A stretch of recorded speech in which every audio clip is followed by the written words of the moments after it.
दिनकर जी ने एक बार लिखा है रस्म-रथी में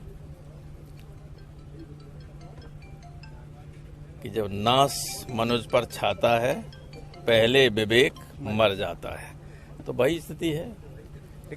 आप बैठे हैं, अब विपक्ष की कमजोरी पे अभी कुछ नहीं कहना है। जब बहुत ज्यादा खराब स्थिति हो जाती है, आप जानते हैं कि इंदिरा जी ने इमरजेंसी लगाई थी तो थी दर्जनों पार्टियां और चुनाव मिलके लड़ी, पता नहीं चला था उनका। वही स्थिति हो जाएगी, डोंट वरी। लेकिन सरकार की नीयत जब ठीक नहीं होती तब बचती है। हमारी सरकार आ जाएगी, हम करा देंगे।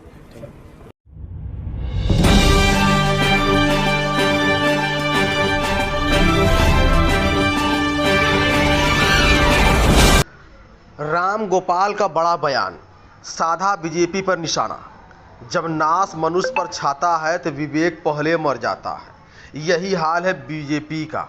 जनपद मैनपुरी के विकास खंड मैनपुरी क्षेत्र के ग्राम अगौंधा में आयोजित भगवत कथा का शुभारंभ करने पहुंचे समाजवादी पार्टी के राष्ट्रीय प्रमुख महासचिव राम गोपाल यादव, जिन्होंने भगवत कथा मंच का शुभारंभ फीता काट कर किया। वहीं मौजूद वे मीडिया से रूबरू हुए। उन्हें बीजेपी पर जमकर निशाना साधा। उन्हें मीडिया से रूबरू होते हुए कहा कि आज उत्तर प्रदेश में वर्तमान सरकार का विवेक मर चुका है।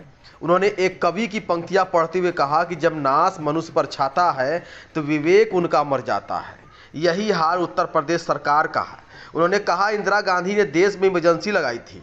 उस समय दर्जनों पार्टियां चुनाव मिलकर लड़ी थी, किसी पार्टी का पता नहीं चला था। उत्तर प्रदेश में अत्याचार बढ़ रहा है और भी बढ़ेगा। जब चरम सीमा पर अत्याचार हो जाएगा तब यह बीजेपी गिरेगी। उन्होंने कहा कि उत्तर प्रदेश सरकार संविधान को मिटाने में कोई कोर कसर नहीं छोड़ रही है। किसी के खिलाफ मुकदमा लिखा जाता है तो उसके मकान पर बुलडोजर चलाने का काम कर रही है। यह काम कहाँ का संविधान है। प्रदेश में लगातार फर्जी एनकाउंटर किए जा रहे हैं। उन्होंने कहा कि अब कोई विपक्षी अंगुली उठा दे तो उन पर इनकम टैक्स का छापा पड़ जाता है। वहां कुछ भी ना मिलने पर उन्हें परेशान किया जाएगा। उन्होंने जाति समीकरणों को लेकर कहा, कुछ जातियां ऐसी हैं जो अब तक बैकवर्ड में नहीं रहना चाहती हैं। जाति जनगणना होनी चाहिए। उत्तर प्रदेश सरकार जाति जनगणना नहीं करा रही है, सब फर्जी तरीके से काम चल रहा है। और क्या कुछ कहा उन्होंने, जरा सुनिए। देखिए, इस सरकार को चलाने वाले लोगों पर दिनकर जी ने एक बार लिखा है रस्म-रथी में कि जब नाश मनुष्य पर छाता है पहले विवेक मर जाता है। तो वही स्थिति है। लेकिन सर, जब तक विवेक इनका मरेगा तब तक तो सब देश चौपट नहीं, कुछ नहीं होगा, सब ठीक हो जाएगा। व्यवस्था आएगी, अगले अच्छी आएगी, लेकिन अब इसमें और कोई रास्ता भी नहीं, विकल्प नहीं। कहाँ कमजोरी रह जाती है विपक्ष में? आप बैठे हैं, अब विपक्ष की कमजोरी पे अभी कुछ नहीं कहना है। जब बहुत ज्यादा खराब स्थिति हो जाती है, आप जानते हैं कि इंदिरा जी ने इमरजेंसी लगाई थी तो थी दर्जनों पार्टियां और चुनाव मिलके लड़ी, पता नहीं चला था उनका। वही स्थिति हो जाएगी, डोंट वरी। लेकिन सर, बहुत अभी जिस काल से समय जो गुजर रहा है, देखिए चुनाव उठा के देख लीजिए जिस तरीके से ओबीसी ये ऐसा है कि अत्याचार तो बढ़ते, अत्याचार जब बढ़ता है, जब गिरता है तो आदमी नीचे से थोड़े गिरता है, ऊपर से ही तो गिरता है। और बढ़ जाएगा तो गिरेंगे ये। तो ये गिरने का समय अभी क्या है?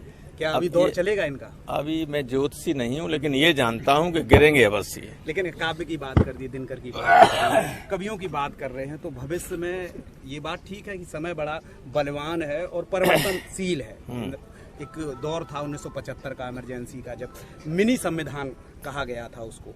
क्या संविधान को ही ये खत्म करने के मूड में है? संविधान को तो खत्म कर ही दिया।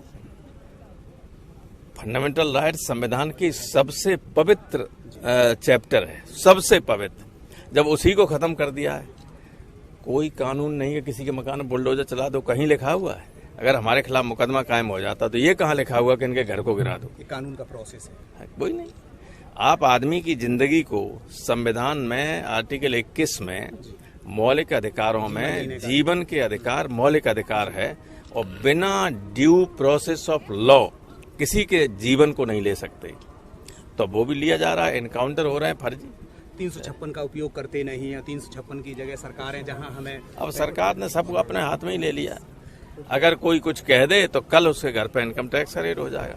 कुछ नहीं मिलेगा, लेकिन परेशानी होगी, बदनामी करेंगे। नगर निकाय चुनाव की समाजवादी पार्टी क्या तैयारियां हैं, क्योंकि ये तो मूड बना चुके हैं कि अप्रैल मई में हमें चुनाव कराना है। ये चुनाव कायदे से तो हो नहीं सकता है। सुप्रीम कोर्ट ने जो आदेश किया था और उस आदेश के आधार पर इस चुनाव को रोका था, और उस आदेश में ये था कि बैकवर्ड क्लास की कुछ जातियां ऐसी हैं जो अब बैकवर्ड में नहीं रहनी चाहिए, इसीलिए इन्होंने कहा कि बैकवर्ड का रिजर्वेशन दोबारा कीजिए। तो कौन जातियां रहें न रहें, इसके लिए जाति जनगणना होनी चाहिए। इसके लिए ये पता करना चाहिए कि यादवों में जमीनी लोगों के पास कितनी हैं, कितने आईएएस हैं, कितने आईपीएस हैं, कितने क्लास 3 में, कितने क्लास 4 में नौकरी करते हैं, कुर्मियों में कितने हैं, गुजरों में कितने हैं, जाटों में कितने हैं। तो जाति जनगणना ये करा नहीं सकते, और करा नहीं सकते तो ये डाटा आ नहीं सकते। तो ये सब फर्जी सब चल रहा है। लेकिन प्रोफेसर साहब 1931 से जाति जनगणना की बात करते हैं तो वो पेंडिंग पड़ा है, कहीं भयमनुष्यता तो लोगों में नहीं। देखिए 1931 में हुई थी जनगणना केवल, इसके अलावा जाति जनगणना नहीं हुई। सरकारें क्यों बचती रहती है? सरकार नहीं, सरकार की नीयत जब ठीक नहीं होती तब बचती है। हमारी सरकार आ जाएगी, हम करा देंगे।